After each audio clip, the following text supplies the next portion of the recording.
আশা করি আপনারা সবাই ভালো আছেন। ইতিমধ্যে আপনাদের বাজেট নিয়ে আপনাদের অনেক কথাবার্তা হচ্ছে।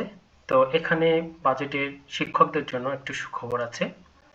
প্রিয় শিক্ষক মণ্ডলী, আপনারা যারা আমার চ্যানেলে নতুন, অবশ্যই চ্যানেলটিকে সাবস্ক্রাইব করবেন এবং একটি করে অবশ্যই লাইক দিবেন। প্রিয় শিক্ষক মণ্ডলী, 2025-26 অর্থ বছরে প্রস্তাবিত বাজেটে বক্তব্যে অর্থ উপদেষ্টা জানিয়েছেন, শিক্ষকদের জন্য নানামুখী উদ্যোগের কথা তুলে ধরেছেন অন্তর্বর্তী সরকারের অর্থ উপদেষ্টা ডক্টর সালেউদ্দিন আহমেদ। একই সঙ্গে শিক্ষা খাতের উন্নয়নে নানামুখী পদক্ষেপের কথা তিনি তুলে ধরেছেন। বাজেট পেশ করাকালীন অর্থ উপদেষ্টা জানান, শিক্ষকদের মানব সম্পদ উন্নয়নে বাজেটে সর্বোচ্চ অগ্রাধিকার দেওয়া হয়েছে। এমপিভুক্ত শিক্ষকদের বোনাস, গ্র্যাচুইটি পরিমাণ বৃদ্ধির পরিমাণে তাদের আর্থিক স্থিতিশীলতা নিশ্চিত করা হবে।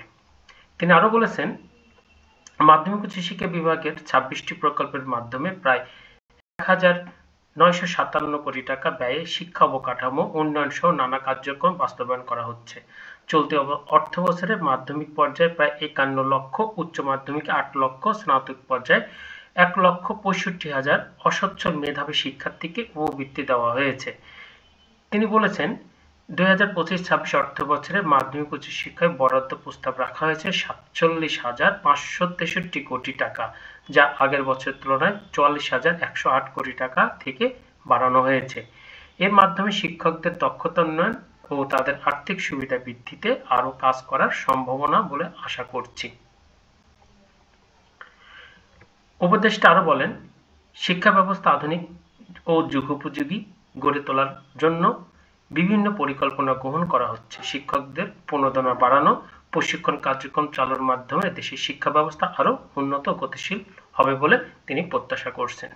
প্রিয় শিক্ষক মণ্ডলী, আশা করি আপনারা বুঝতে পারলেন যে বাজেটটি আসলে কত হয়েছে।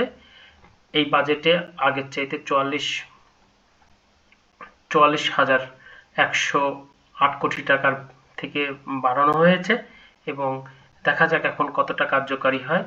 তারা বলছে যে এটা বাজেট শিক্ষক বান্ধব, এখন কতখানি আমাদের আসে বাজেটে এটা বোঝা যাবে। ধন্যবাদ, সবাই ভালো থাকবেন। আর অবশ্যই চ্যানেলটিকে যারা নতুন তারা সাবস্ক্রাইব করবেন এবং একটি করে লাইক দেবেন।